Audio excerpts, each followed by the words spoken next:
Volto à conversa com a Ana Jacinto, secretária-geral da Associação de Hotelaria, Restauração e Similares de Portugal. Ana, perguntava-lhe, e peço desculpa por lhe ter interrompido o raciocínio, se o setor está em crise ou poderá vir a enfrentar aqui uma crise caso o conflito se prolongue.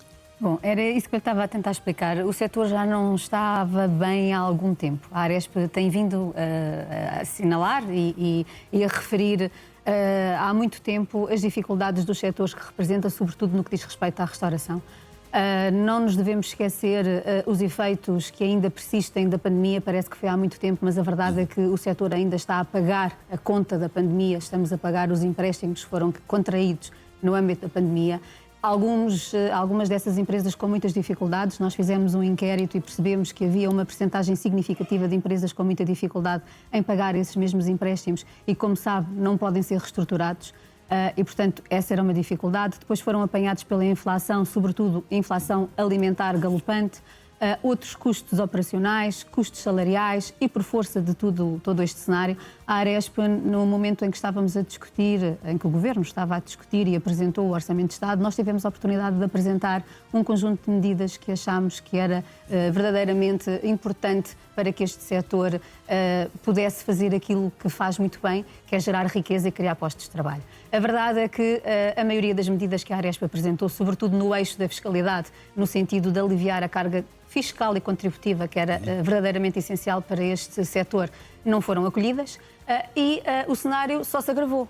E agravou-se também porque tivemos a infelicidade de termos recentemente umas tempestades que de facto agravaram o cenário e agora temos este conflito no Médio Oriente que já estamos a sentir o reflexo, sobretudo naquilo que diz respeito ao aumento dos combustíveis, que depois leva em cadeia também ao aumento das matérias-primas, à logística, aos transportes e, portanto, tudo isso tem impacto depois nos nossos setores e nas famílias, no poder de compra, que também afeta os nossos setores, afeta também a segurança e a estabilidade da procura turística, portanto, obviamente... E estas medidas que o Governo tem anunciado, incluindo as medidas que ainda ontem o Primeiro-Ministro anunciou no Parlamento, podem mitigar, podem ajudar o setor? As medidas que foram anunciadas não dizem respeito aos nossos setores em particular. Agora, há outras medidas que esperamos que venham a ter a luz do dia rapidamente. Aliás, que medidas são essas? Nós, por força do trabalho construtivo e diálogo constante que temos tido com o Governo, o Ministro da Economia, muito antes das tempestades,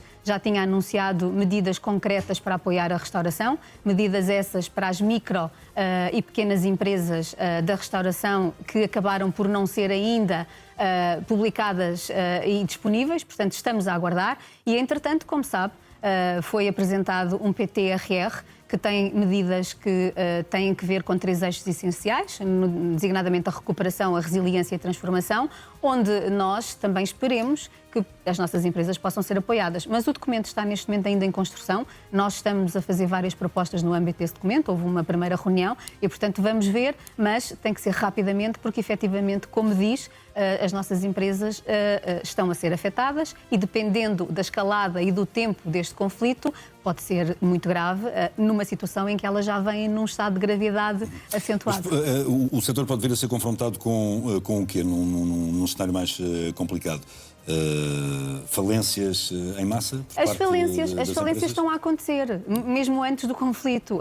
As falências neste setor, como sabe, na maior parte das vezes são silenciosas e por isso nós não damos conta e não nos apercebemos porque as estatísticas só falam de uma parte daquilo que é as aberturas e as insolvências. No caso das aberturas, mais certo, mas no caso das insolvências, só aquelas que são registadas, porque muitas destas empresas fecham as portas e é de forma silenciosa. Portanto, nós que temos 16 delegações no terreno e 9 polos que acompanhamos diariamente as empresas, é que nos apercebemos que, de facto, há muitos encerramentos silenciosos que já estavam a acontecer muito antes do conflito do Médio Oriente. Portanto, isto ainda acaba por agravar mais a situação do setor e por isso é que temos alertado o Governo para a necessidade de rapidamente termos aqui medidas que de facto apoiem. Se me perguntar se era isso que nós desejaríamos, medidas paliativas, obviamente que não. O que nós desejaríamos era medidas estruturais que fizessem com que o setor tivesse um ambiente favorável para gerar riqueza. Como não aconteceu e fomos apanhados por uma série de contingências, agora não temos outra alternativa senão ter medidas paliativas, mas rápidas, que criem